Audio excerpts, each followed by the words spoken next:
I want Democrats to be back in the majority in Washington and elect a Democratic president in 2008.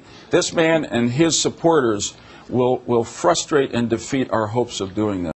Hi, this is Josh Marshall from TPM Media. It's Wednesday, June 11th, 2008. That was Senator Joe Lieberman from July 2006 in his debate with Ned Lamont, telling Connecticut voters that if they believed in a Democratic control of Congress and putting a Democratic president back in the White House in 2008, they needed to vote for him, Joe Lieberman. Now, as you know, that is not exactly how things turned out. Joe Lieberman has now endorsed and is campaigning for John McCain, and he's actually been hitting Barack Obama pretty hard on things like Hamas, Israel, and a lot of other issues. Lieberman's decision is more than a little ironic because back in 2006, Lieberman's campaign actually begged Barack Obama to come and campaign for him in the Democratic primary. And then even after Ned Lamont won the primary, Obama very conspicuously refused to campaign on Lamont's behalf, as many other Senate Democrats did. And this is still something that the liberal netroots are still upset with Obama about. Now, with all this going on, a lot of you have written into us and asked, why is this guy still in the Democratic caucus? Why haven't the Democrats in the Senate kicked this guy out? And even more, why haven't they stripped him of his chairmanship of the Homeland Security and Government Affairs Committee in the Senate? So in today's episode, we're going to try to explain why he's still there, hanging on as a nominal Democrat, at least caucusing with the Democrats in the Senate and benefiting from the Democrats' majority by holding that chairmanship, why the Democrats haven't tossed him overboard yet, and why, at least we think, they will early next year. Let's begin by remembering the breakdown in the Senate. The Senate Democrats currently have a majority of 51 to 49. That's 49 Democrats plus 2 independents, Lieberman and Bernie Sanders, caucusing with the Democrats. If Lieberman was to go over to the Republicans, it would then become 50-50. Now, there's a lot of technicalities, parliamentary technicalities about how this works. Basically, though, that wouldn't force the Democrats out of the majority, but it would allow the Republicans to make a lot of hay and a lot of trouble in the Senate for the rest of this calendar year, arguing that the Senate should be reorganized with power sharing between both parties. Now, virtually everyone expects that the Democrats will pick up seats in the Senate this November. Some even think it's possible the Democrats could get up to 60 votes. That means where they can cut off filibusters. So everybody expects big gains, and once they don't just have this one vote margin, Lieberman's power, his leverage will be gone. So I keep in touch with what people are thinking up on Capitol Hill and in the Senate.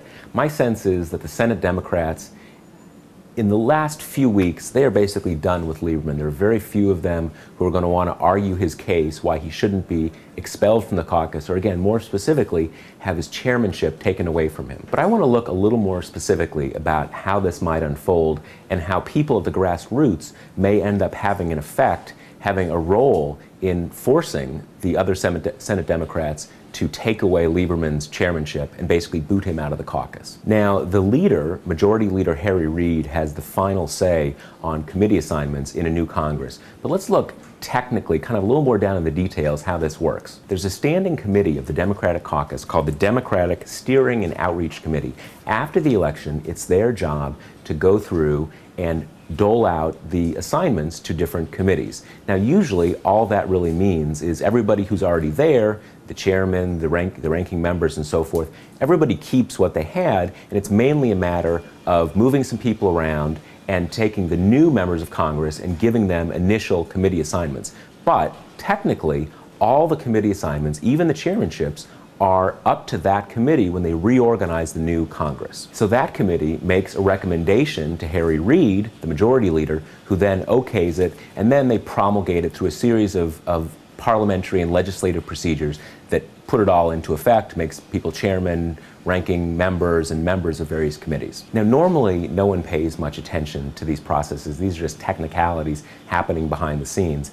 But as anger mounts towards Joe Lieberman among grassroots Democrats around the country, there may be more and more pressure after the election on those members of that committee for the report that they give to Harry Reid about who gets chairmanships, about who's on what committee. Now, here's the thing. You can go online and see the membership of that committee, who the players are, and who you would express your frustrations to if you were someone who thought Joe has to go. Again, it's called the Democratic Steering and Outreach Committee. Just Google it. It'll bring up the committee and who's on it. Now, Joe Lieberman is already out there attacking Barack Obama, saying he's going to be weak on Israel, saying he's endorsed by Hamas and stuff like that. It seems like he's probably going to pull a Zell Miller and give some rousing anti-Obama speech at the Republican convention this summer. So at a certain point, how much does Joe Lieberman have to attack the Democratic Party until he can no longer benefit from the Democrats' majority in the Senate and hold that chairmanship?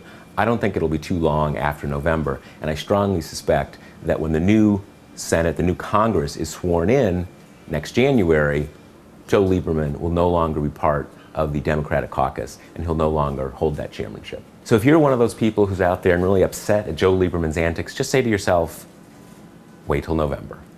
I'm Josh Marshall from TPM Media, and we'll talk to you tomorrow.